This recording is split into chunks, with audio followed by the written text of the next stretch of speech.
Hi everyone.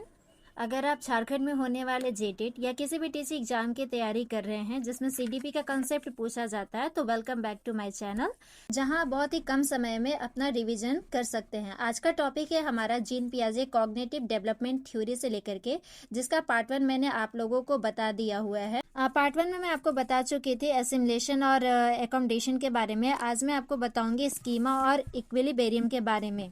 तो पहले समझते हैं कि स्कीमा क्या होता है। स्कीमा क्या होता है कि जब बच्चा किसी भी चीज़ के बारे में सीखता है तो उसके दिमाग में उस चीज़ का एक समझ बन जाता है, जिसको हम बोलते हैं कि ये स्कीमा है। जैसे कहने का मतलब, किसी अगर जानवर को देखता है तो अगर उसे उसके दिमाग में एक स्कीमा बनता है कि 4 पैर, पूंछ, छोटा जानवर, तो वो बोलता है बिल्ली है।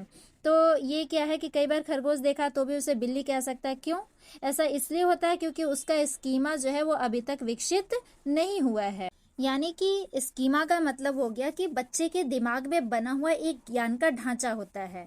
तो एसिमिलेशन उसके बाद आता है और एकोमोडेशन, जिसको मैंने पार्ट 1 में समझा रखा है, आप वहां जाकर के देख सकते हैं।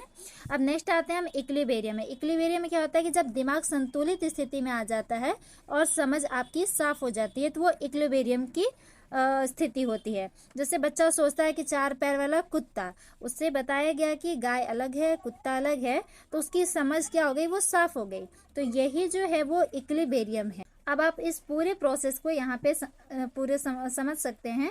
स्कीमा का मतलब होता है कि दिमाग में बना हुआ एक ढांचा। एसिमिलेशन का मतलब होता है कि नई चीजें आती है तो दिमाग आत्मसात कर लेती है।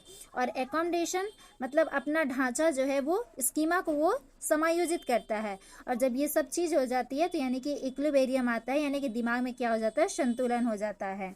आई होप कि अब आपको चीज़ें क्लियर हो गई होगी। अगर आपको ये पसंद आता है तो मेरे चैनल को लाइक करें, सब्सक्राइब करें, जिसमें मैं आपको बहुत ही कम समय में सीडीपी की कुछ इम्पॉर्टेंट चीज़ों को रिवीजन करा दूंगी।